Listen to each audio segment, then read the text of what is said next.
So our presenter today is Dr. Jane Fleener, and I will soon spotlight her, and then she will take over. She will have a PowerPoint presentation. So Dr. Fleener is a career educator, scholar, and futurist. In addition to her K through 12 teaching experience, where she taught mathematics and computer science, she has been a faculty member and dean at 3 Tier 1 universities: University of Oklahoma, Louisiana State University, and North Carolina State University, teaching futures topics and ideas in a variety of teacher education and adult education courses while serving as an academic leader. Dr. Fleener has been working with futurists and community leaders focusing on developing futures literacy and social transformation for new ways of thinking, and is a full member of the Association of Professional Futurists and the World's Futures Studies Federation. Her recent book. Ta-da. You bought it. Wow. Oh, I did. Yep, here it is. There's one. And read it. I read it. I enjoyed it. Thank you very much. Yep, read it. Yep, there it is. Okay. Her recent book, Learning and Leading in an Age of Transformation. I have it in the links over there, so you can click on it. Is published in the Living in the Age of Transformation series, where she serves as co-editor. She has her undergraduate degree in philosophy from Indiana University and three graduate degrees from UNC Chapel Hill, including a master's in philosophy, an MAT in mathematics, and a Ph.D. in mathematics education. So I will say, take it away, Dr. Fleener. Okay, well, I put in the chat a request for everyone to sort of say your name, where you are, and one word that you associate with the future. And the one word can be loosely, conceived and can be a phrase. So let's see what possibility.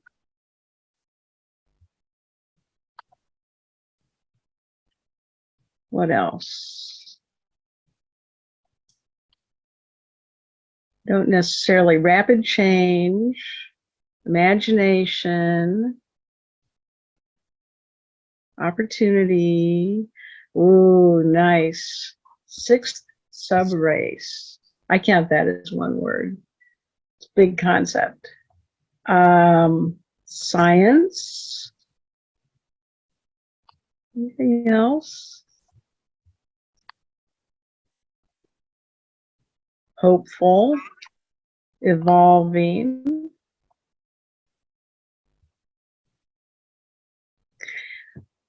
Okay, I'll let you keep thinking, but I'm going to start to share my screen. And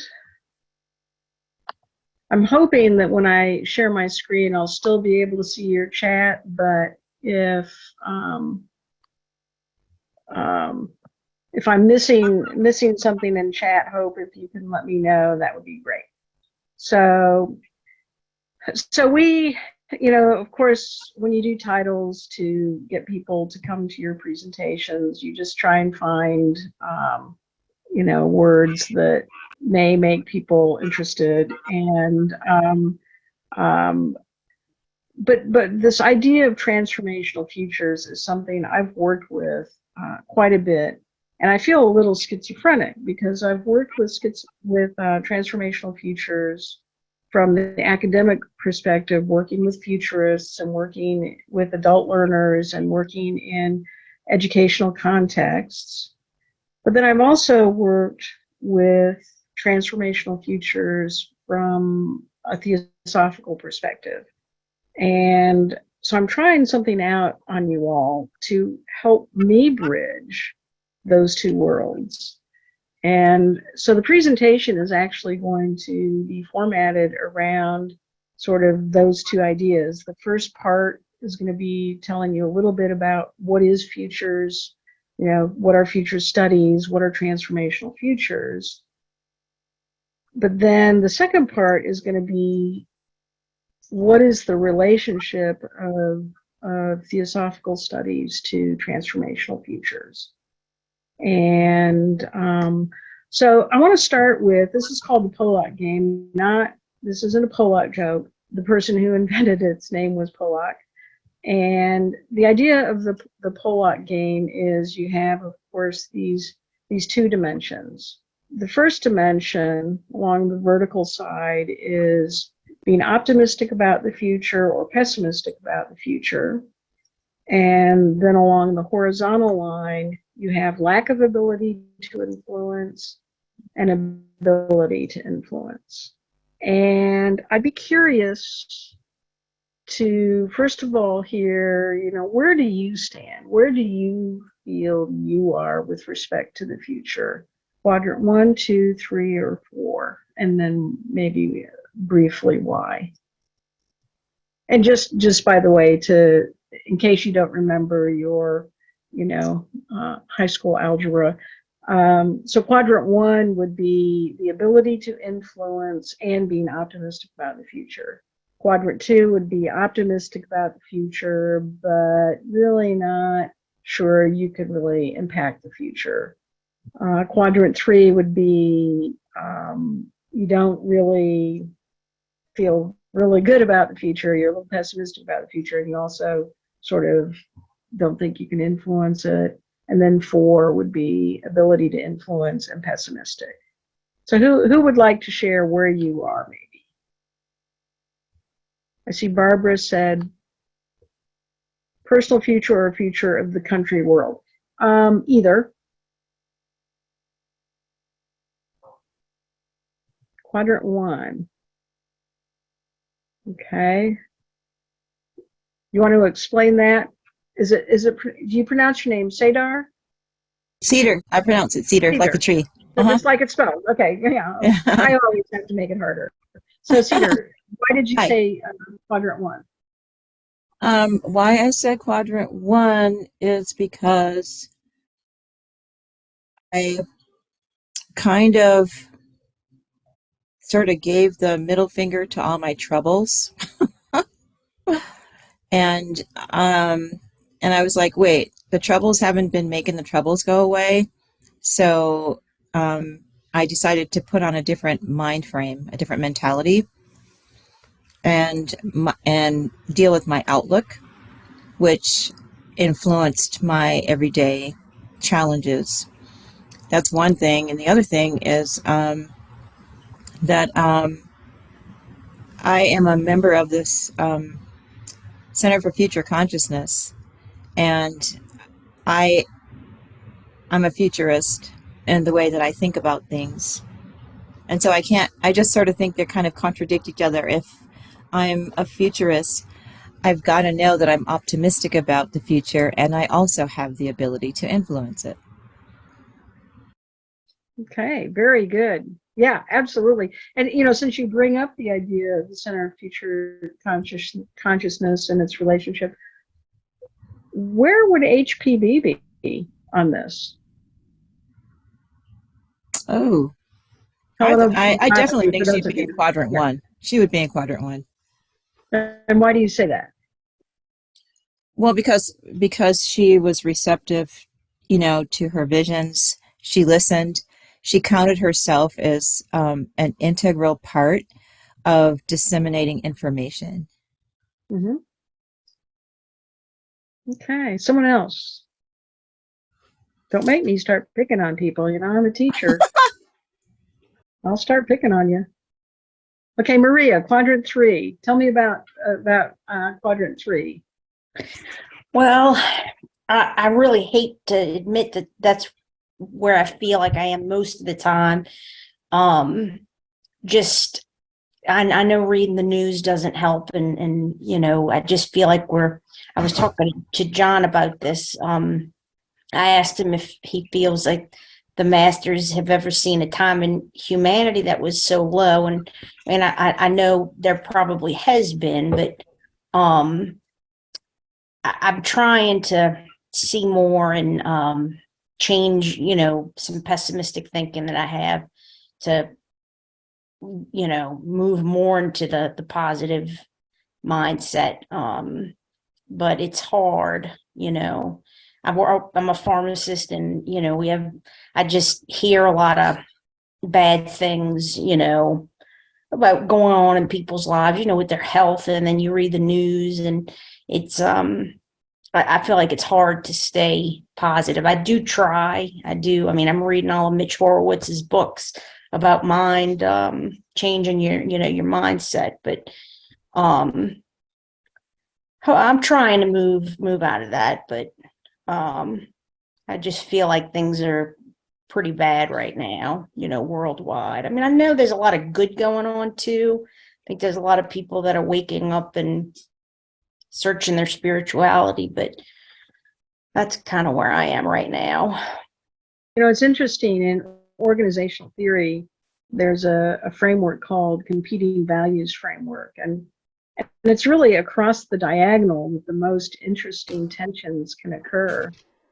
So, some of the research that's been done on, how people respond to this, you'll sometimes ask people, well, what does, this quadrant, name this quadrant. And quadrant 1, there's definitely a sense of agency, something we can do. Quadrant 3 is, as you were describing, is the que sera, sera, for those of you who may or may not remember the Doris Day film where she sings the song, que sera, sera, whatever will be, will be.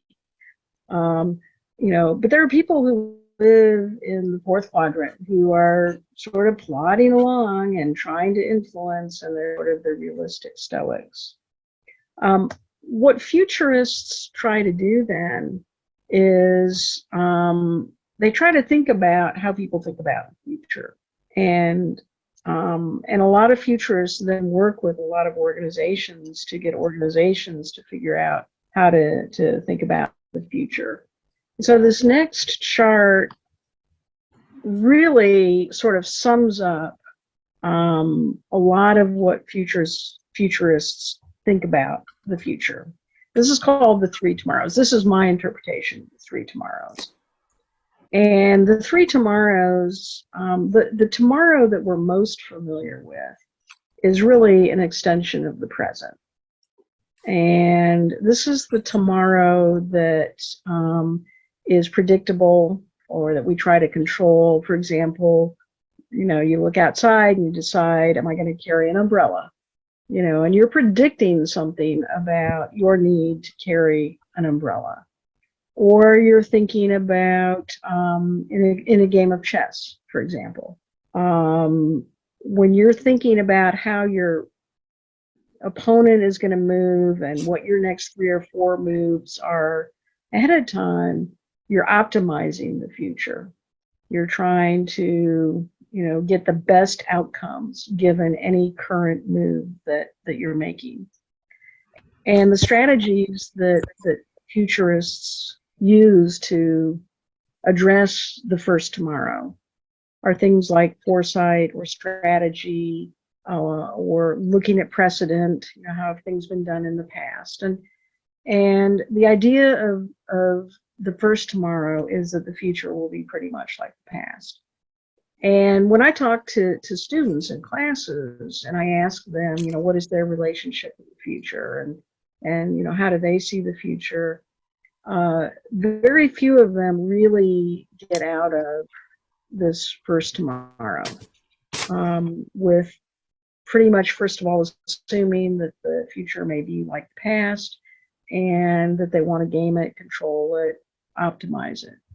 And that's a reasonable thing to do. The second tomorrow is where you start to recognize evolutionary change. And part of what futurists look at is, how do people deal with change? And when I asked you about one word that described, the future, change is definitely a word that comes in there. How do we develop a relationship with change? And sometimes change, prompts new ways of doing things because of some innovation, like the internet, like having Zoom meetings, being able to, rethink how we use a phone. I mean, our phones are these amazing cameras. I mean, that was something that Kodak didn't predict. Kodak decided at one point in their long time as being a leading company that they were not going to go into the cell phone business and do cameras with phones, and Kodak no longer exists. Sadly, my grandfather worked for Kodak, so it's always been kind of sad that Kodak kind of lost it there. But even with the known, with the second future, the familiar future, you start to look at weak signals, you start to look at disruptions, but there's still an assumption that things evolve. And so new futures evolve from the past, and there's sort of a continuity here. The question I'm interested in is the transformational futures, the unthought futures, the futures that we can't articulate, the futures that we can't know. And how do you prepare for those kinds of futures? And you're going to see in the second part of our discussions that this may be exactly what Blavatsky is talking about in The Secret Doctrine is, how do we think about the things we can't think about and the things that words will fail us? Because these unknown futures are a break. They're totally different from the reality we live in now. So just as an example, I want you guys to kind of make sure we're on the same page. So deciding to double major in music and computer science so you can get a good job. What kind of relationship with the future is that? Anyone? One. Yeah, it's optimizing your future. I really want to do art or music. I really want to do music, but I'm going to double major in computer science and music because at least with computer science, I can get a good job. You're trying to control the future. You might get lucky and be able to do music, but you've got the computer science to fall back on. This is a real common way that people think about the future. Okay, developing a strategic plan for your organization. A lot of futurists get a lot of money for doing this with organizations. What kind of future is that?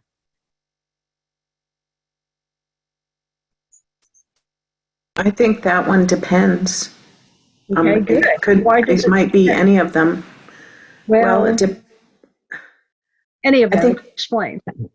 I think if it's in the foresight, it would be more like, what's your next 3-year plan with specific focused questions, and you're attempting to do a foresight strategy.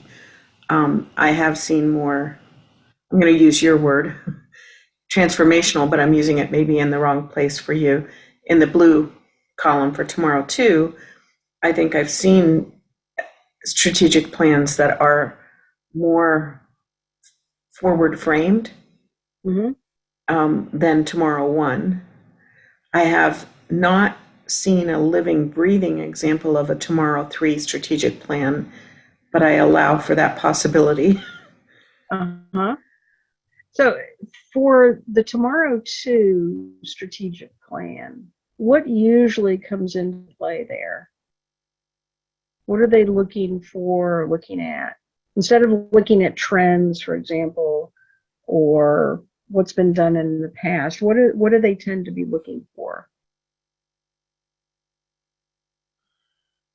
in the tomorrow 2 scenario for strategic planning? I would say chart your own path and worry less about what others are doing other than perhaps the weak signals, and instead focus on really, leapfrogging isn't the right word, but really creating something new on your own terms.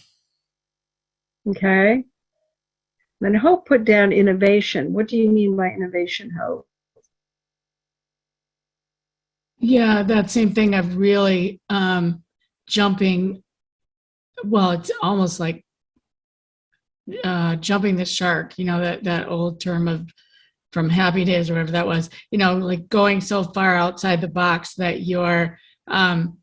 it's extraordinarily beyond what anyone else could have thought of, but it actually works.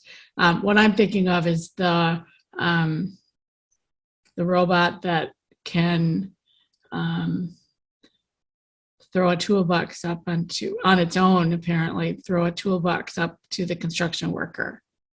Of course it's iterative, so it worked up to that. Boston Dynamics or Boston something. And I see that on YouTube. And it terrifies me sort of too, because what are the applications of that robot? If it can do that, what else can it throw? But we didn't have a concept of something independently moving like that with the kind of balance it has.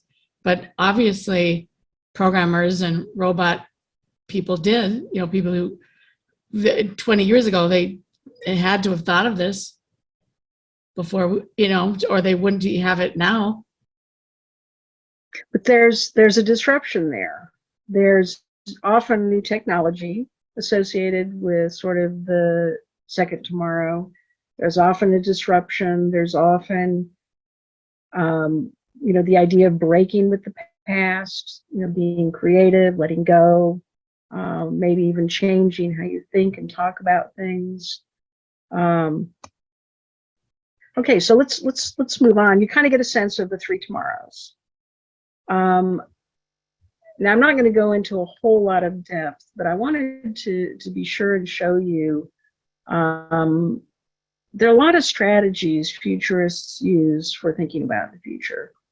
And the Association of Professional Futurists, have developed sort of this foresight competencies guide. And I don't expect you to be able to really read the guide there, but the idea is that there are all these different strategies for thinking about the future. Framing and scanning and visioning and designing and adapting. And each of these strategies has, different approaches. And so when you think about the future, sometimes the way you think about it is do a Delphi study, which is you ask a bunch of experts, what do you think is going to happen in the future? And that's what the Delphi study is. For scanning about the future, you oftentimes are looking at trend analyses, or environmental scanning, or statistical modeling, or data mining. So a lot of businesses that are doing big data, are really looking at scanning to look at trends to try to anticipate. I mean, you go on Facebook and they know pretty well what you want to look at, and they develop a whole profile about you through scanning to anticipate, what they need to show you that will be of interest to you. And the reason I'm showing these to you is I'm creating and sort of limiting the conversation of futures to futuring. This is the area that I'm most interested in, and the area that I think speaks loudest to the idea of transformational futures. And these are ideas about alternative futures, transformational futures, ways of getting at things that you don't even know exist out there yet. And so that's the kind of futures we're going to talk about. The reason I showed this slide is because a lot of people go, what is a futurist? What do futurists do? And they do a lot of different things. And there are a lot of different kinds of futurists. And futurists don't always agree that, what their role is. The idea of ethics, for example, I've seen futurists kind of almost come to blows with each other over, do you have an ethical obligation to work with clients in, positive ways for society, or do you just do what the client wants you to do? And so, there are a lot of different kinds of futurists, but again, of these types of futuring strategies and approaches, I'm the most interested in sort of this alternative futures. So when you think about alternative futures, you hear the expression possible, plausible, and desirable futures. And the idea of creating possible, plausible, and desirable futures, a lot of futurists use something called the Futurist cone. Now, sometimes they only show the half that goes from today to the future. I kind of use also the past because, when we reflect on the past and we rethink, things that have happened in the past, we see things differently, which creates different opportunities for, possible, plausible, and desirable futures. And a good example of that is for me, when I first went to the UNC campus as a graduate student, on one quadrant of the campus was the statue of Silent Sam. And Silent Sam was a UNC student who was killed in the Civil War. Of course, in North Carolina fought on the wrong side of that war, and but they had the statue up of Silent Sam to represent all of the students at UNC who died during the Civil War. And just as another fact, Sherman was actually the president of LSU at the time and left his presidency to become, the Confederate, guru. But the point is, so I had this very, good feeling about Silent Sam because every time I would get lost on campus, when I got to the quad that had the Silent Sam, I knew where I was. But then through reflecting on and witnessing the histories post the George Floyd murders and all the removals of Confederate war statues, I started looking at Silent Sam differently. And it was in reconstructing the past that allowed me to see differently, to also see the future differently. And so when I think about the Futurist cone and expanding our opportunities to see about the future, we have to expand our now through that dynamic relationship with the past as well as the future. One thing that I was surprised no one put when I said, what does the future, what's a word that, conveys the future? The future does not exist. I mean, technically, the future does not exist. And it puts us in a position of creating, the kinds of futures that maybe need to happen. Now, there are a lot of groups that do this. And I've listed a few of these, movements and groups that look at things called anticipatory futures, the Association of Professional Futurists, Communities of the Future. There's a group called Ecoversities that is creating very different types of educational opportunities. Integral Futures, which is something that actually Wilbur comes out of Theosophy. The Millennium Project in Europe. Teach the Future is something that is now worldwide. UNESCO's Futures Literacy. Anyway, I have a lot of these. This is my website if you want to explore some of these. But so the Futurist cone helps us kind of think about, okay, what are the possible futures and how far out can we go to even think about, the extended possible and aspirational futures.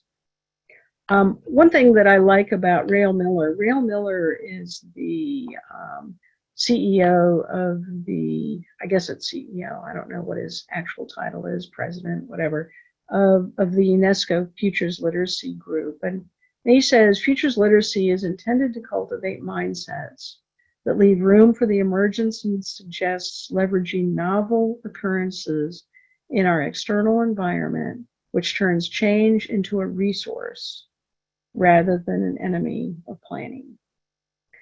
So that's sort of behind some of the work. I'm going to show you a few ways that futurists talk about this before we take a break and move to theosophy. A lot of these ways, when I've shown these in other presentations, are things that people actually find useful in their personal lives as well. So tools for thinking about plausible futures, for example, this is called the Futurist triangle. And the idea of the Futurist triangle is you look at the weight of history, the push of the present, the pull of the future, and then what are the plausible futures that come out of this. And as an example, this is sort of a composite that my students have come up with. I always, in my classes, in my org theory classes, I have students do a unit on, using and learning some of these tools and starting to think about futures. And this would be an example of how you would use a futures triangle to look at, for example, the future of healthcare. So the push of the present is certainly COVID and pervasive challenges of chronic disease, insurance costs, healthcare disparities, decreasing life expectancies, and the Roe versus Wade reversal on healthcare for women. Weight of history includes things like inequality of access and treatment based on income, race, and gender, and privatization and specialization within the healthcare industry. The pull of the future then is universal healthcare is in many developing countries, scrutiny of healthcare costs and pharmaceutical practices, new social contract expectations, technology and technomedicine, genetic engineering, East versus West traditions with medicine to create some plausible futures. Now, plausible futures, remember, if you go back to the futures cone, are not the way out there. They're not going to be the transformational things. These are still within, the future one and future two realm, probably the future two realm. But the futures triangle is really helpful. I would say what most futurists use in some form or other is scenarios. Scenarios are kind of the approach that futurists use when working with clients, working with individuals. Even coaches who use futuring strategies will use scenarios models. Now, when Jim Dater, really started talking about the 4 scenarios method, he did a bunch of research on the kinds of scenarios people would come up with, and kind of developed these archetypes that when people talk about the future and they do these scenarios, some of the scenarios are these continued growth, some of them are this collapse, some of them are kind of like steady state, staying as we are, and then others are what he would term transformational. I think the power of using the 4 scenarios isn't just to say, write a scenario about 2050 and what it's like, but to actually ask people, I want you to write 4 scenarios, and what would the scenario of continued growth look like? What would the scenario of collapse look like, and so forth.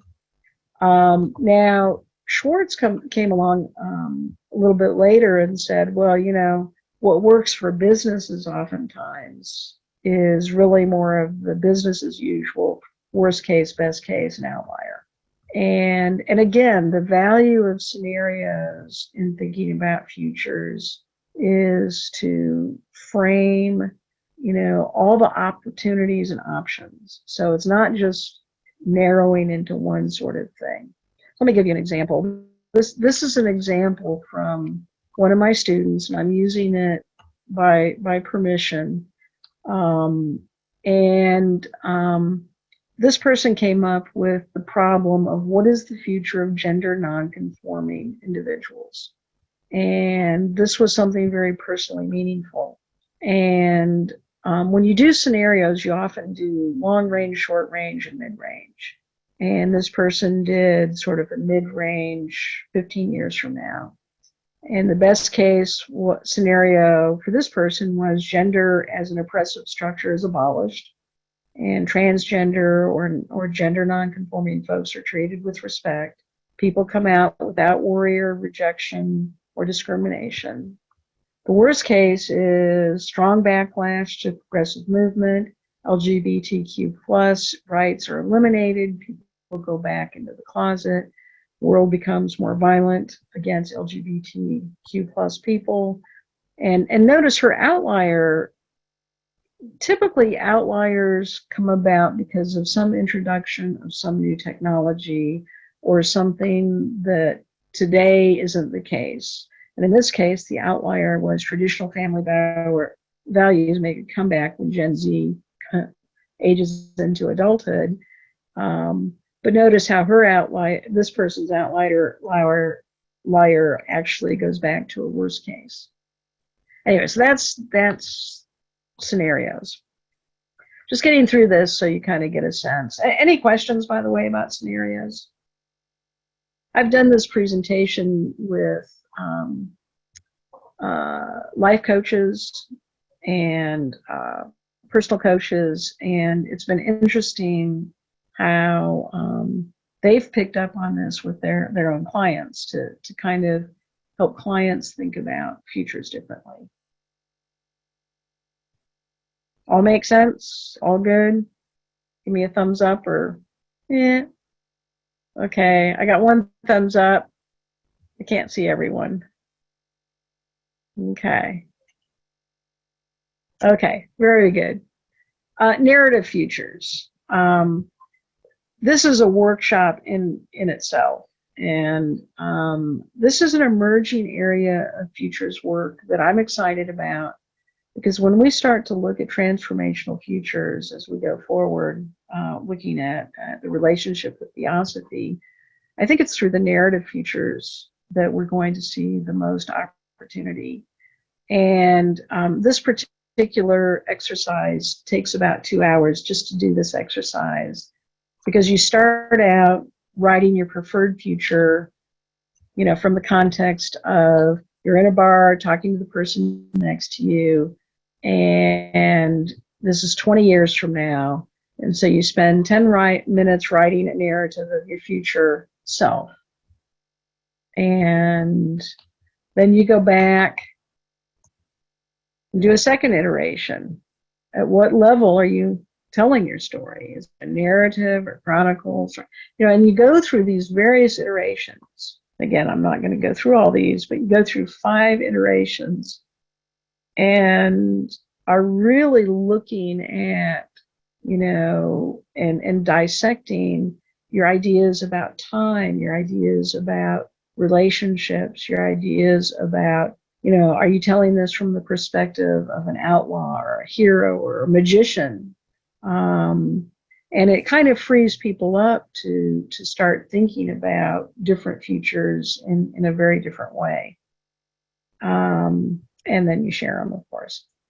Okay, this is one of my go-to ways, and this is where, as we start to think about transformative futures, so far none of the ways we've talked about the future, in my opinion, get to transformative futures, because you're still operating within the same mindset of what we think of as our day-to-day interactions, or the evolution of those interactions. So we can talk about, okay, what's it going to be like when we all have personal robots, but we still are thinking in terms of, evolving from where we are now to, how we get to there. The causal layered analysis approach I like, because it starts to get into changing worldviews and creating new myths and metaphors. And so it's like the tip of the iceberg here. Typically, when we try to look at a problem, we just look at, all the different things that feed into that problem, the litany of things that feed into that problem. Very seldom do we get down to looking at the problem where we create new myths, new metaphors, new ways of thinking that really put into question what the problem really is. And so, for example, in education, here, let me come back for a minute. In education, when we think about, let's say, low graduation rates, and the litany of that problem would be, well, okay, let's look at the things that go into low graduation rates. And so we might look at, student test scores. We might look at student attendance records, transportation challenges, COVID, all the litany of things that might affect the problem of low graduation rates. And then we might dig a little deeper and start looking at it from a systemic perspective. And these are called the STEEP categories: social, technological, environmental, economic, and policy. And so we might look at things like, well, we have policies that disproportionately suspend African American students. We have economic disparities in school funding formulas. We have, so you might look at a systems level. Then you push it down even further to looking at worldviews and, what do we even think education is about? When we talk about graduation rates, what are our myths? What do we tell ourselves about education? And then how do we change those myths? And so in education, for example, and this is the hardest part, by the way, of CLA. CLA, when you push it down to, the level of myths and metaphors, we're not used to thinking about, what are those myths and what are those metaphors? And we have a lot of social myths about education that we don't really even, articulate, like, individual autonomy. The people in education are supposed to do their own work. They're not supposed to cheat. They're not supposed to work together. We might let them work together, but ultimately it's about individual success, individual progress, and competition. And even the idea that, education is about getting a good job and consumerism. And likewise, even within education, we have these myths about the myth of average. That 10-year-old who says, how can you have 2.5, kids in a family, is absolutely right. There's this myth of average that says if you put a bunch of numbers to something and average it, that it means anything. And I say this as a math educator. And so we have all these myths at some point that need to be disrupted. And however we disrupt them, whatever new metaphors that emerge, I see this as being an important thing that is happening right now in society. And, the myths of modernism that we have with unlimited growth, power and money, competition, dominance over nature, that everything can be solved through science and technology, and the value of sort of hierarchies and splitting things up and fragmentation. Those myths of modern society are being disrupted and challenged in all sectors of society now. And the question is, what replaces them? And, how do we upshell, to use a metaphor of the Nautilus, moving from this hard shell part to this more pliable, emergent part of themselves. And so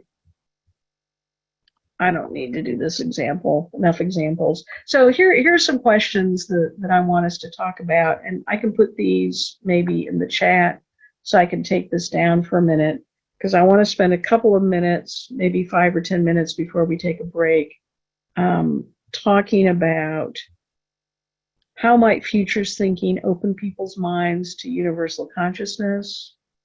How do you see the three tomorrows? And what are some of the prevailing myths and metaphors you notice in society that prevent communities from changing or feeling empowered to create positive aspirational futures? I'm going to stop sharing for a few minutes. I'll put that in the chat. And hopefully you can see that. That was a quick tour through futures. So tell me what you're thinking here. Wait time. It's a little overwhelming and mind-blowing, Which part? all of it. I never thought of it as having so many components to it. But it also makes so much sense that the first chart that you put up, that made sense to me. And but then when you got to the cone of futurism, I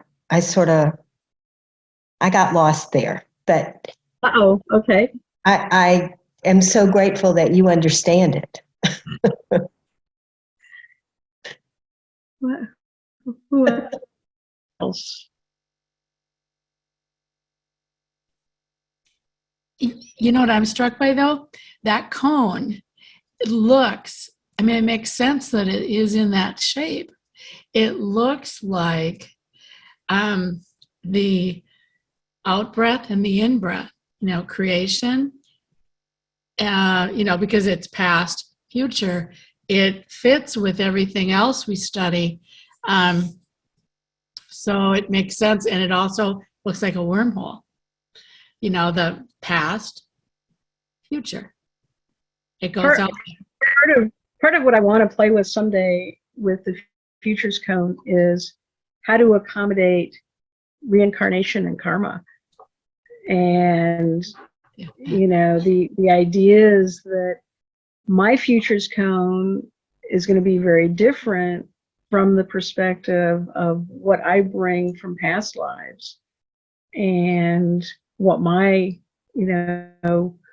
understandings and knowings are from the past, and then what I'm supposed to be.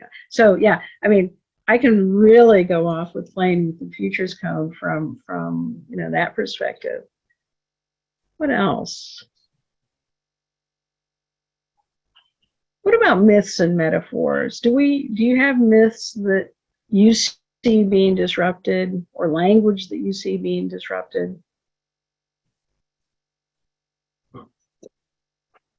Like what?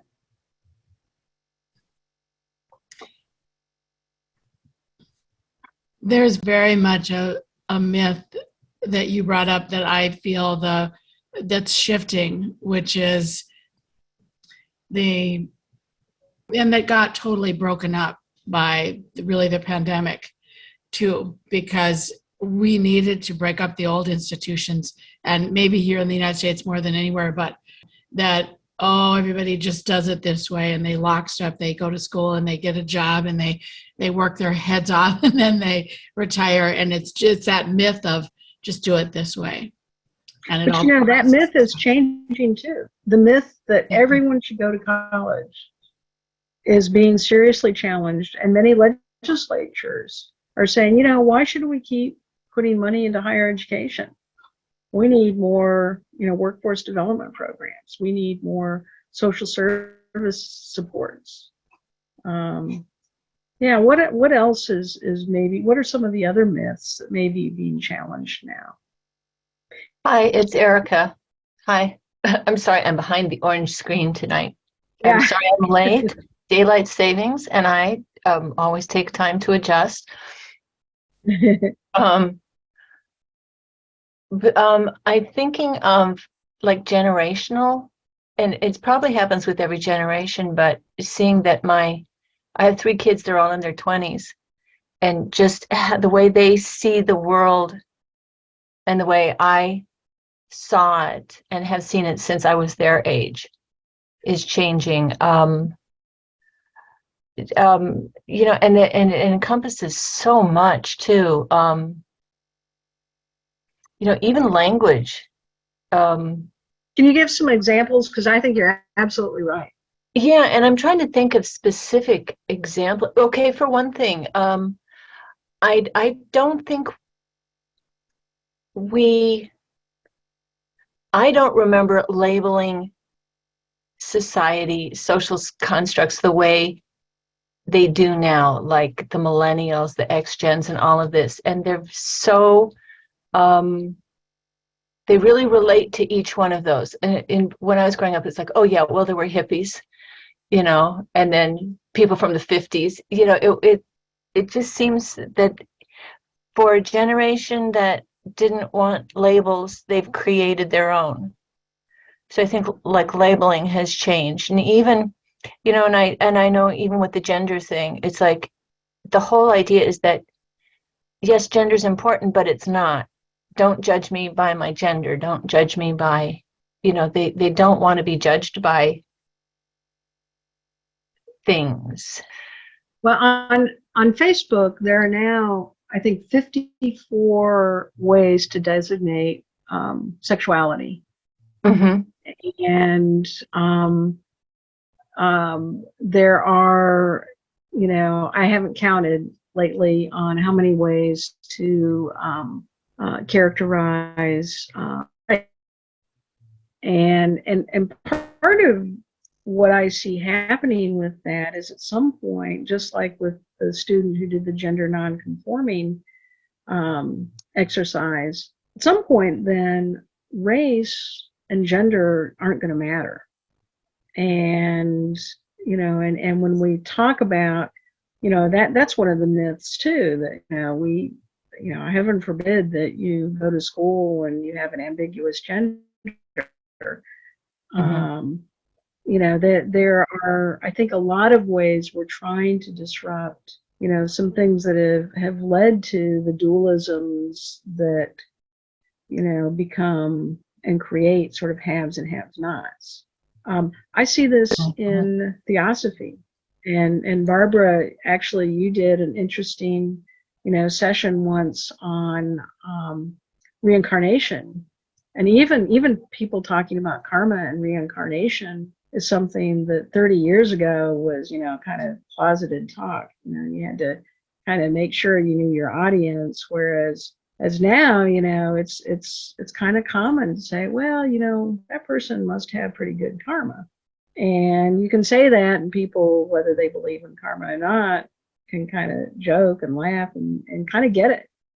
And so we are seeing things change. We're also seeing rapid change.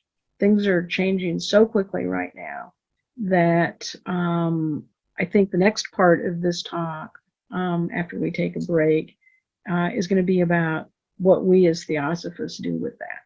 This is where I'm going to really want to hear your voices to make the connections with transformational futures. If there's one takeaway from the first part of this, besides just getting a general sense of what futurists do, is that futurists haven't figured out transformational futures, in my opinion. And some of them talk about transformational futures, but they haven't really explored the unknown unknown. And I think Theosophists have something to offer there. And both the comfort in navigating the unknown unknown, but also in the hopefulness and optimism that I think Theosophists have about, the evolution of the human species and the evolution of consciousness. And so that's where we're going with this. And so part of how I'm going to do that is I'm going to have a lot of quotes that I'm going to ask you guys to reflect on and talk about.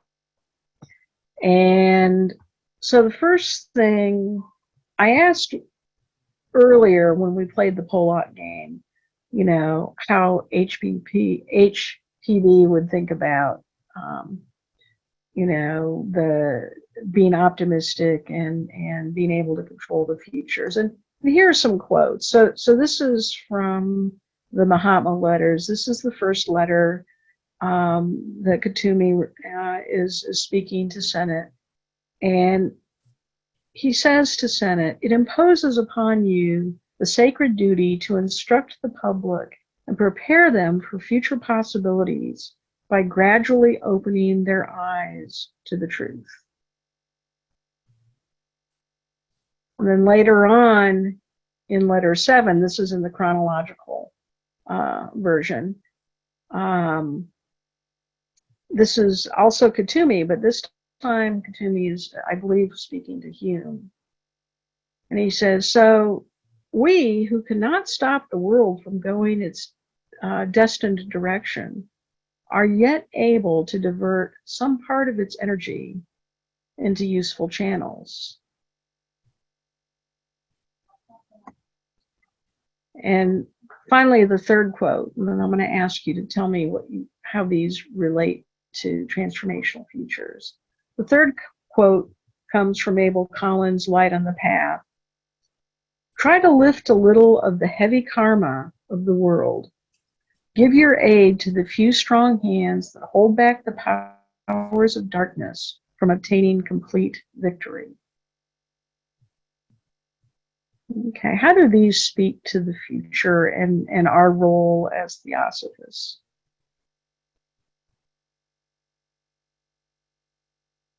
It's me again. Yeah. Okay. Yeah. It's interesting because it's like when I think of that question in two sections, what do I do as me? And then what do I do as a Theosophist? Because I do massage therapy, Reiki healing, and one of the things I like to do is help people shift their perspective. I tell them, even if you're taking one step to the right, you will see things differently, or to the left. You take one step aside from the perspective you're holding. And it's like, wow, I didn't think of that. So it's kind of like driving that wedge into the log before you're going to split it. Mm-hmm. Kind of thing. Now, when I think about as a Theosophist, it's like, oh, wow, okay, that adds another piece that kind of throws me off because I'm not exactly sure. And maybe that is actually as a Theosophist because, I mean, the quotes here, so we cannot stop the world from going its destined direction. I really feel like our planet is a teaching school and that every class level of people, you see different, how you see people experience things differently. The lessons, that's why lessons keep repeating, because it's like, I think people go from grade to grade to grade and they're going up, but then the next group of people have to come in and repeat, they have to go through the lesson. It's like, oh, here we go again. And hopefully the people that went through it previously are now a little bit higher up on the spiral and can help and aid. And maybe that's more of the Theosophical outlook. I'm not sure. Yeah, there's a tension here. I mean, the idea of our evolutionary cycle is that in some respect there's some determinism there, and yet it's not just about accidental evolution. So it differs, for example, from the kind of evolution that Darwin talked about, which is sort of this accidental, long, slow, maybe it's good, maybe it's bad, and so there is a function that we play in supporting that evolutionary cycle to higher levels of consciousness, and and also eliminating some of the heavy karma in the world. So anything else on these? I have more.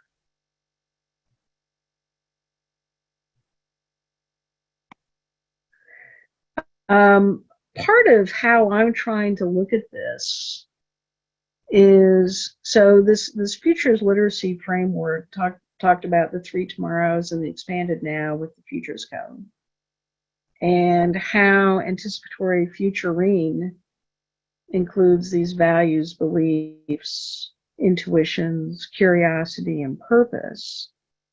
And I now want to kind of look at it from the perspective of the Theosophical Society's 3 objects: universal brotherhood, comparative study, and sort of the latent powers of humans. So here's a quote. This is from the Mahatma letters. I find the Mahatma letters to be just so mind expanding that you'll notice a lot of quotes from the Mahatma letters. And so this comes from letter 118 in the chronological version. It says, "Nothing in nature springs into existence suddenly."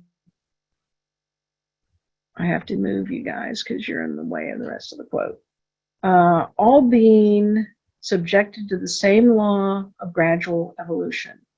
Cosmology is the physiology of the universe spiritualized, for there is but one law."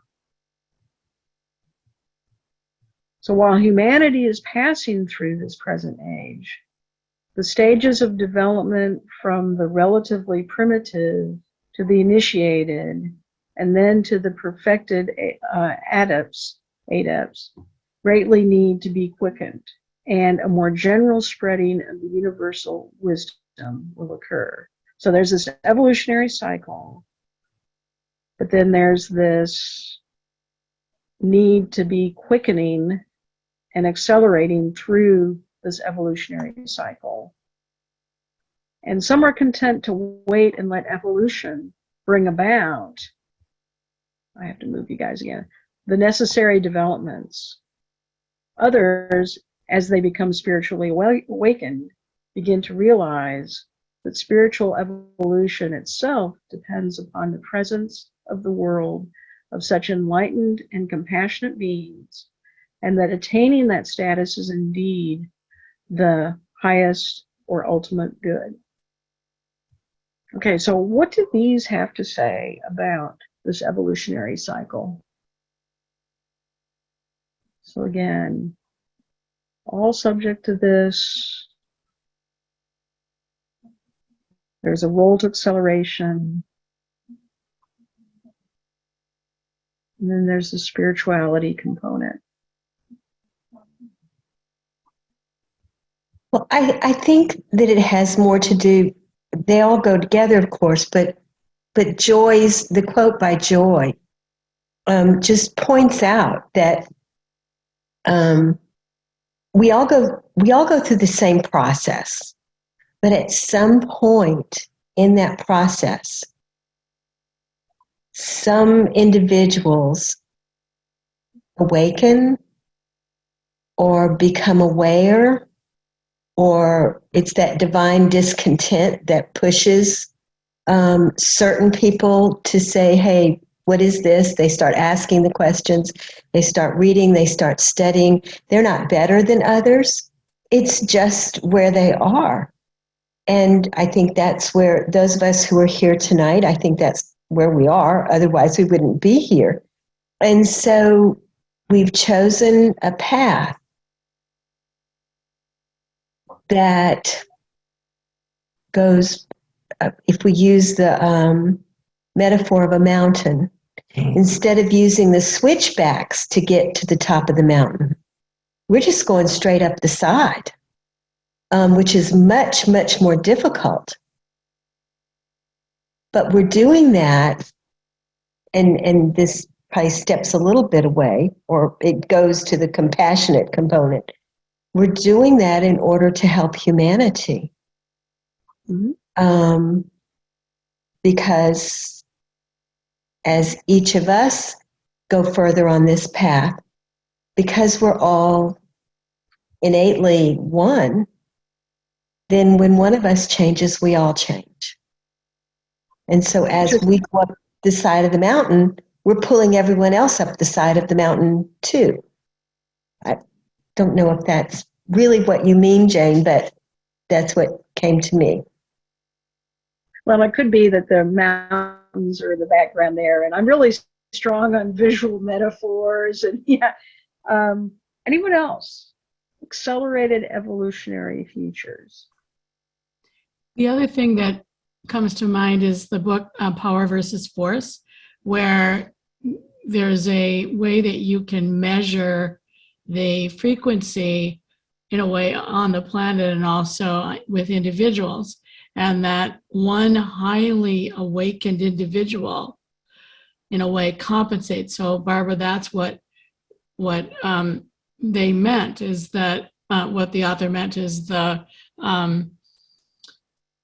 that one individual raises the consciousness on the planet because they compensate for the less conscious, lower frequency of hundreds. So, for instance, the master or the Yeshua being awakened changes the frequency throughout, and so the path that's tread changes it for everyone, and also shows the way. Shows it's that way shower, finding the path up so others can follow that difficult path later. That's what that says to me. And also the path finds us. It's almost like we don't have any choice. It finds us. Yes, that's the scary part. I mean, a lot of us are here because, the path found us. I think that's really nicely put. Yeah, so notice there are two tensions here. One is, how do we, and I loved your changing frequencies, and that when you change the frequency, it changes for everyone. That's very powerful. Then there's also a sense of letting beingness, letting other people be where they are on their path. And so it's not like I found the path and now you guys have to follow me.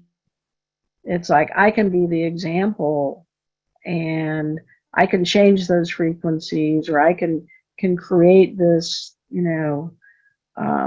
model for you to follow, or not to follow, but that you can use.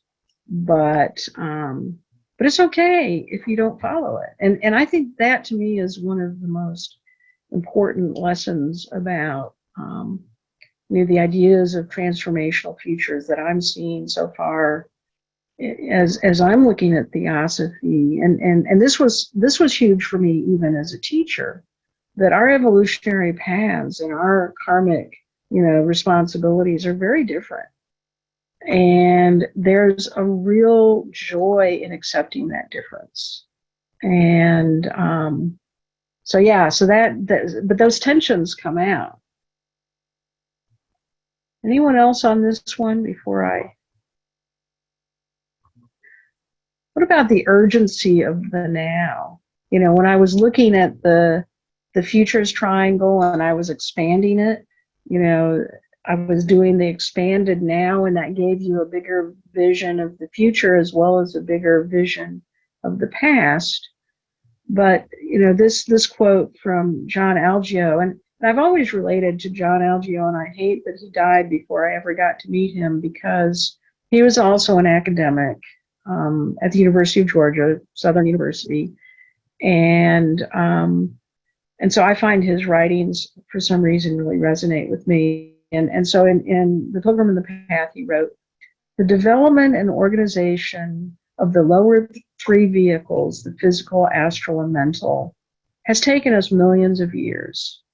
When we approach the end of our human evolution, however, and are on the threshold of awakening the divine consciousness within us, our evolution in the spiritual realms is accelerated to a tremendous degree. Then it becomes possible for us to cover in a few lives the stupendous distance separating an ordinary human from an adept." What does that speak to any of you? Now, hopefully, no one will call me on the secret doctrine lengths of evolutionary cycles and that we're not really at the end of this evolutionary cycle, supposedly. But there is a sense of feeling that there's an urgency of the now. And again, that as society is getting into this position of needing to really transform itself, that we can't leave behind this spiritual realm, and that we have some important ways of thinking that move us out of the physical, astral, and mental planes. Anything else anyone want to add? Otherwise, we'll go on if this one doesn't speak to you, because I have others. Okay. I don't know if I want to say too much about emerging contexts, other than, the idea. So the photos in here all mean different things. The image that's moving, does anyone know what that one is? In the center of this. That's actually Poincaré's image of the universe from 1905 that is basically the basis of elliptical geometry, which is the geometry we use for space travel. What about the upper right hand image? Does anyone know what that one is?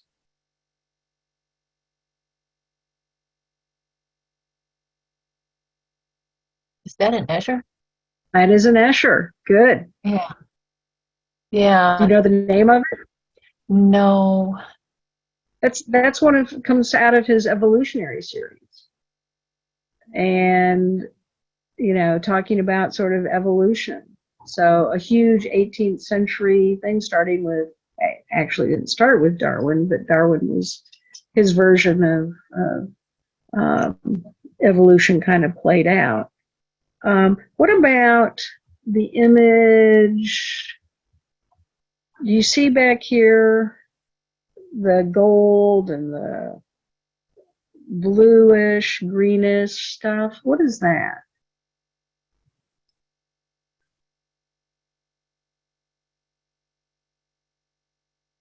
Fractal. Yes, who said that? I can't tell. Paul. Paul. Tell me about fractals, Paul. Whatever scale you're on, how far away or how far you zoom in, it'll repeat the same general shape. Repeat's not even the right word. It'll just have the same general shape, independent of scale. So if you look at the coastline of England, for example, a lot of ins and outs, little bumps. If you get down looking close on the beach, on your hands and knees, you see lots of little bumps. Get a microscope, you see a sand grain, there's lots of little bumps. That's one way to describe it. Mm-hmm, that's exactly. So do you know when fractal geometry was invented? I don't. 60s, 70s, I forgot the name of it. Yes, 1975. And the reason I know this as a math person is fractal mathematics. Your lungs are fractally dimensioned. The surface area of your lungs is the size of a tennis court. So how do you fit something the size of a tennis court into your lungs?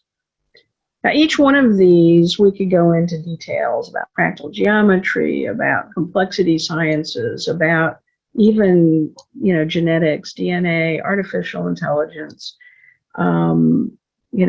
Einstein's theories. All of these were anticipated in HPB's Cosmogenesis. And it was amazing when you go back and read it, that you could see the seeds of Heisenberg's uncertainty, and the seeds of so much of the micro theories and anyway, so when you talk about evolving contexts, there are also some things about evolution when you look at some of these quotes from HPB and masters where there's something universal that they're talking about. It was interesting, by the way, yesterday on this is the World Future Society Federation, World Future Studies Federation listserv.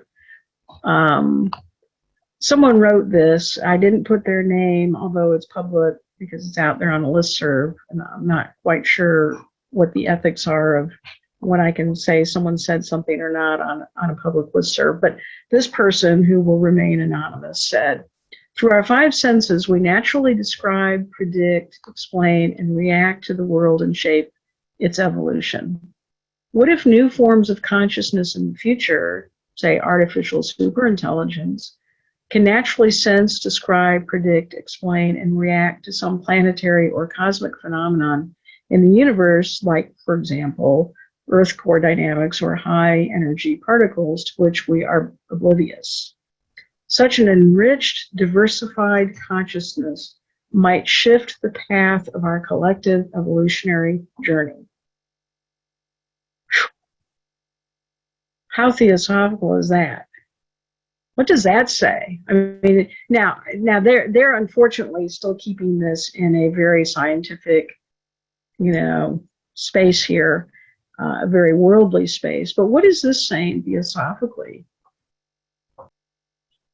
The thing that gets me about that statement is the artificial superintelligence. And it makes me think of AI and all of that. And I think that we don't need that artificial superintelligence. I think it's something attainable as humanity, or at least, I think I'd like to think it's more what we are capable of and are reaching for, as opposed to relying on an outer thing. And I think too, like through meditation and things, sometimes we touch on those little, just like a little snippet of that in meditation, or just thinking through the day. All of a sudden it's like you touch the universe for a brief moment, and then you spend the rest of your life trying to touch it again, trying to get that back. What's the third object of the Theosophical Society? Latent powers in man. Yeah, the latent powers in man. Such an enriched, diversified consciousness might shift the path of our collective evolutionary journey. I mean, that just freaked me out. And I have to say, I have the most trouble with the third object in theosophy, just from my own background. The comparative study, the service, those have been a part of my life, my entire adult life. But I, still, I'm not psychic. I don't have, I haven't figured out some of this other stuff. But yeah, I mean, just the fact that he wrote this, I thought, oh my gosh, that's part of the language of some of the futurists. Now, they're thinking of it in terms of creating some things that may be kind of dangerous. But anyway, I thought that was really cool. Let's see, they're the three objects. So in thinking about the three objects, the universal brotherhood idea, here are a couple of quotes that, when you think about futures, what are futures from the perspective of universal brotherhood? And Krishnamurti, wrote in 1910 and then 1912, sort of he based both at the feet of the masters and education as service around discrimination, good conduct, desirelessness, and love. And he emphasized study them, but study first that which will most help you to help others. And he also wrote, be a force in the direction of evolution. And then I wonder, well, yeah, I don't need to go to them yet. What do you think about these? How do these relate to anything? Transformational futures. What is our role here? That study them, but study first that which will most help you to help others. I've never seen anything like that, but that ties back to the other slides about the helping hand, or from a theosophical standpoint about feeling the daily need that we experience in the now with others. That's really cool. And the selflessness, also comes with desirelessness. One place I've seen this, so there was a report done by the Millennium Project. It was published in 2020 after a 3-year study on the future of workforce and technology. And when they were looking at the future of workforce, they were looking at things like, the robotics replacing jobs, but they also said, there's going to be a new social contract, a new expectation of our governments, and that new social contract will include things like, being paid for doing things that are useful to the community. Right now, most of us volunteer in various aspects, but that's our, avocation. That's not our vocation. We don't get paid for that. We do that on the side. And, I think economic shifts, and they call them circle economies, they call them helping economies. They have all these names for these different economies that they're expecting to emerge. And so when you think about, futures from the perspective of, helping others, there is a shift going on in what it may look like to have a society where you actually, are rewarded for that, not just, getting your brownie points so that you can go to heaven, or doing it only on Sundays or something.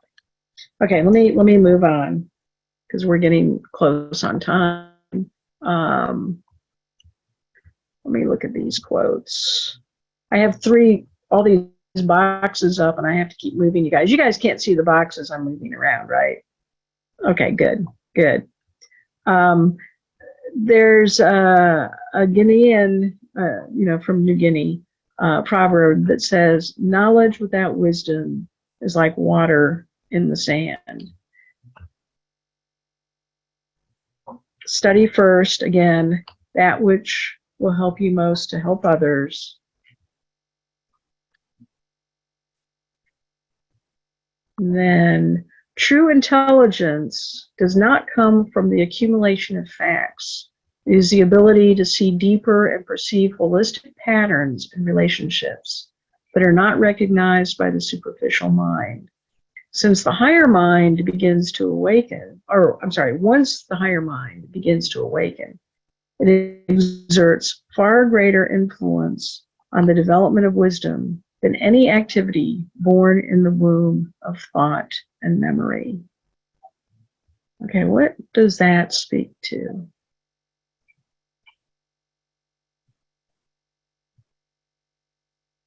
This is one of my challenges.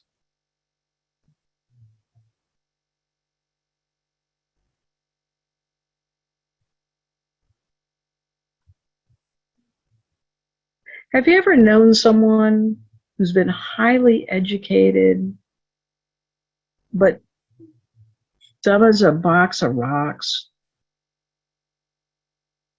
And I shouldn't say that because my husband's a geologist, but and I happen to like rocks. But yeah, the idea of studying theosophy goes beyond just being able to know what this stuff means. It's about this higher mind and this higher consciousness. Okay, moving on. I think, yeah, when should we turn to the light? Okay, blah, blah, blah. Want to finish up here. Yeah. So to kind of finish up, we've gone on this journey, and I'm going to continue the mountain idea here. Barbara, you did a good job on kind of creating an image there that works well. And that's what metaphors, I think, do so well, by the way, is they give us ways of talking about things. So when I think about how we engage transformational futures in the role of theosophy, we've kind of talked about uncertainties and educating for the future and purpose driven, like through the three objects, accelerating evolutionary change and the urgency of the now, and also expanding the now, turning to the light, which I kind of sped over. You didn't get to really see turning to the light. Discipleship and latent possibilities. And so what I'm trying to do is figure out how to actually connect this world of futures with what our role as theosophists might be in creating transformational futures and what transformational futures might mean. Because back to that very first chart, I don't think futurists really understand what transformational futures are. And because you have to get out of this plane of existence. And so that's kind of where I want to go with this, and kind of leaving with this quote from Pablo: how can the seat of our consciousness be raised so that it works to help the Buddhic perspective? To accomplish this is the aim of every genuine spiritual tradition and its proposed practices. But it is only by supplementing study and meditation with the practice of virtue and unselfishness that we can attain wisdom. Okay. And then, of course, leaving with the optimistic futuring of the TS by cultivating an ever-deepening understanding and realization. I gotta move, you guys. Of the ageless wisdom, spiritual self-transformation, and unity of all. Okay. Whew. Are you tired? Did I lose very many of you? No, wonderful, wonderful. I wish I would have seen the whole thing. Comments, because I didn't get as many people interacting as I usually like to get.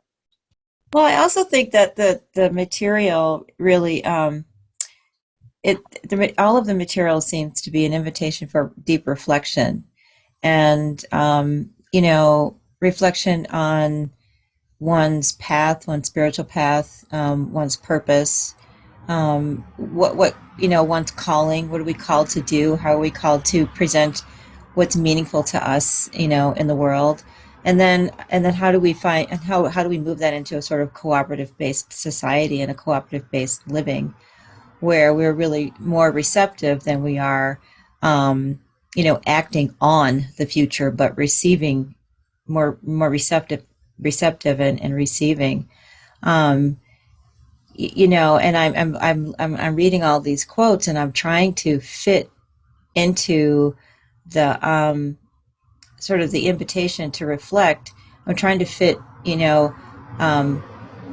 monumental events like the earthquake in Turkey, and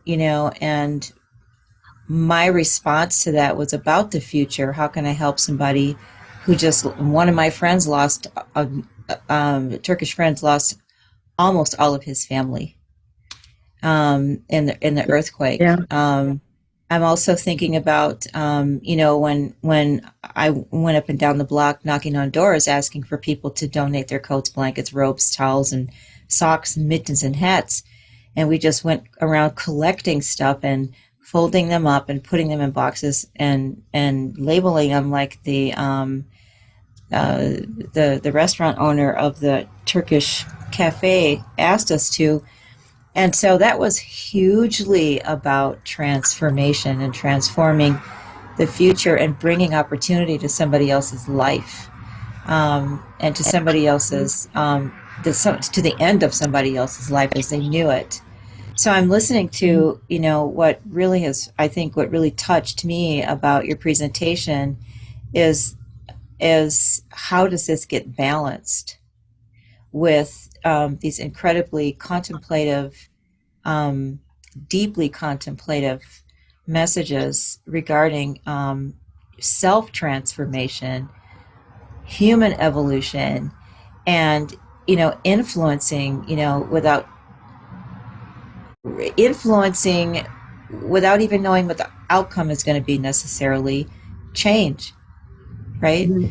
So, and how does that all become a beautiful picture when we have this shit going on in the Ukraine area, in Russia and Ukraine, when we've got climate change influencing the people the most who are impacted by climate change are those who are doing the best that they can.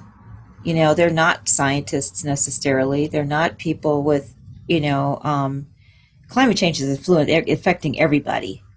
But when you look at proportionately the numbers of people on the planet who are affected by climate change, what does transformation and future mean? So Cedar, you were the one who did in the Pollock game. You did 3, didn't you? no, I did one. Uh-oh. Oh, you did 1. Who did Yeah. 3? And I said that tension, Maria, that was you. As you were talking, Cedar, it really reminded me of that, because part of theosophy is being in that case, Sarah. You kind of have to accept, we don't understand, and we don't have to understand why, children die, or people suffer horrible tragedies, or, there's pain and suffering in the world. And yet we can optimistically work towards, helping elevate, not only some physical, mental, suffering, but, spiritual suffering and the expansion of consciousness for mankind. And so in some respects, I just that I think that 3 and 1 actually are very theosophical together. Yeah, that's cool. That's really cool.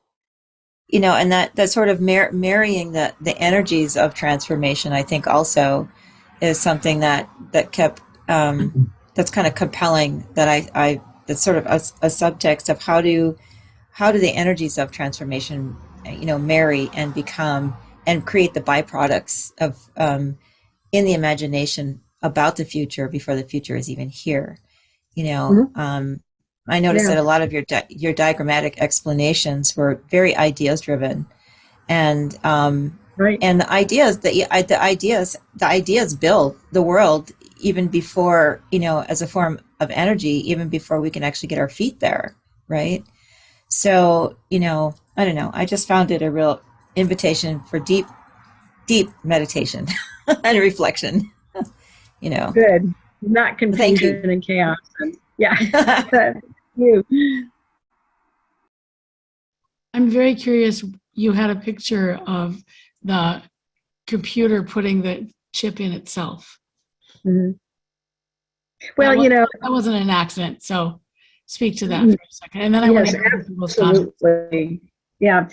So artificial intelligence, when I was studying philosophy, I actually was a logician working on early artificial intelligence. This was in the 70s. And back then, the idea of artificial intelligence was to develop machines that had a different kind of logic than a true false logic. And so we were working on something called multi-valued logics. And you know, how do you get beyond the true false? Well, now computers have gotten so fast, you really don't have to worry about multi-valued logics because computers can learn in this, you know, dualistic environment, but it's still a dualism and they don't have the nuance for the gray. Having said that, from the perspective of thinking machines, computers will already far surpass us and our abilities. And so the idea of artificial intelligence and augmented reality and augmented intelligence is such that it really problematizes what does it mean to be human. So you can no longer speak to your humanity by speaking to your intelligence. And so it's not about intelligence and what you know, but there's something else that makes us human. And it's that spirit, I think, that Theosophy goes to. Yeah, so John, go ahead. That's a great question. Well, I just wanted to make one comment. I watched, the Oscars last night, and I think, just following the history of the film industry gives me, some hope for the future, because it's almost like following humanity's transformation, which is gradual. But, it's remarkable when you think about, I'll just say one thing, that 1977, that was when Richard Dreyfuss, I think his character was Roy, approached the spaceship in Close Encounters. The door opens and he's got the uniform, and they first ask him, have you been inoculated, and all of this, and they let him go onto the spaceship, right? Well, perhaps we can think of that as a metaphor. And, there are so many people, who are, gravitating not just to the word theosophy. We know that there's so many other organizations now, but there are so many people, who are gravitating toward, these ideas. And even though, like, for example, the word multi-universe has been around for hundreds and hundreds of years, it's a kind of a catchphrase right now. What is the multiverse, right? The multiverse. Well, yeah. It's a hypothesis, but, it gives me some hope, that people are starting to realize, that we can, to a certain degree, shape and control and mold our destiny if we work together. And I'm sorry I'm talking too much, but I haven't seen these movies yet. I want to see The Fabelmans. I saw a great interview with Steven Spielberg, and of course he talked about Close Encounters, but also this movie, Everything Everywhere All at Once. And I haven't seen the movie yet, but I read somewhere, a synopsis that the key idea of that movie is kindness. So that's encouraging. Might have to have a popcorn night and watch that one as a group and talk about it. Yeah. No, I the things are changing right now, and I see hope for elevating ideas about what it means to be human that goes beyond the mental.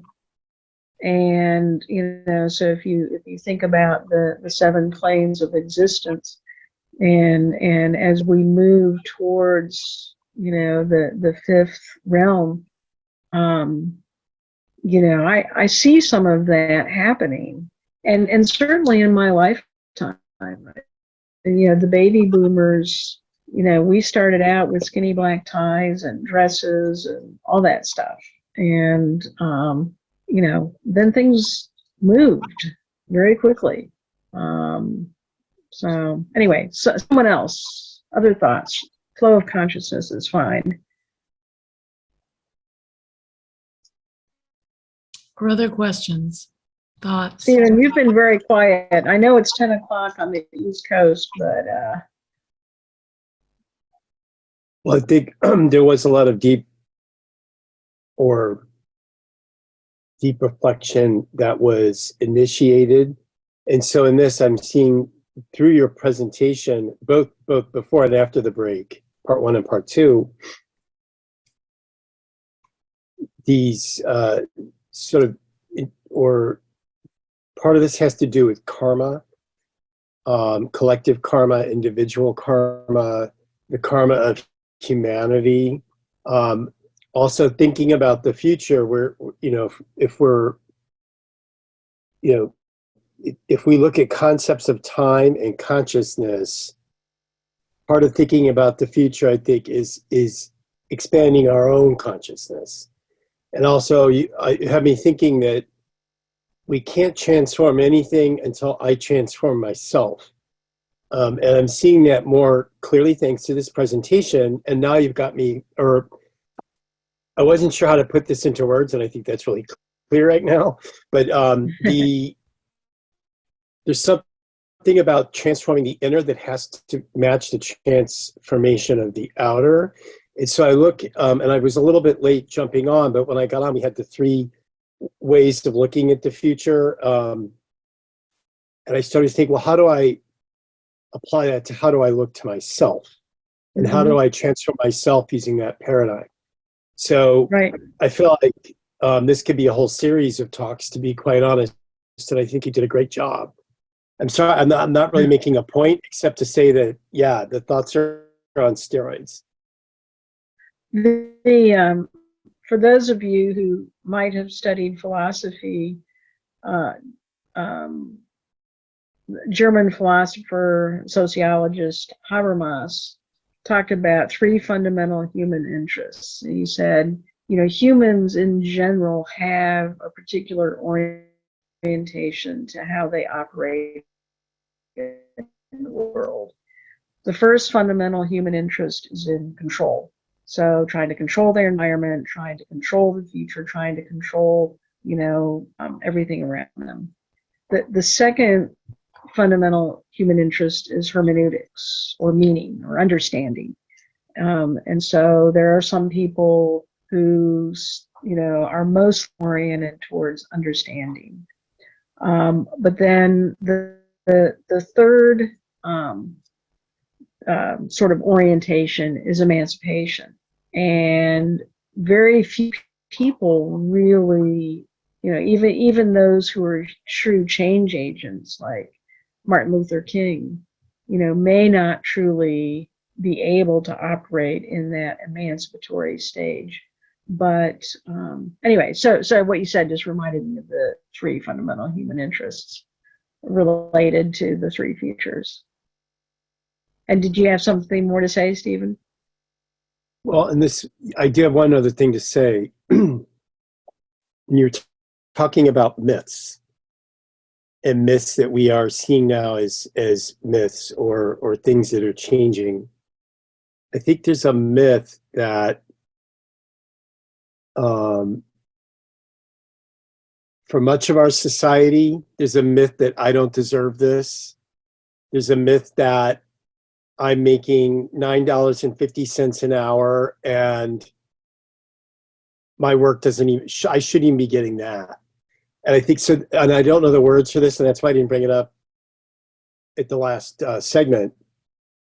But there's a myth here that we won't help each other. There's some myths that are not yet identified, and I think by changing the metaphors, we'll start to identify them.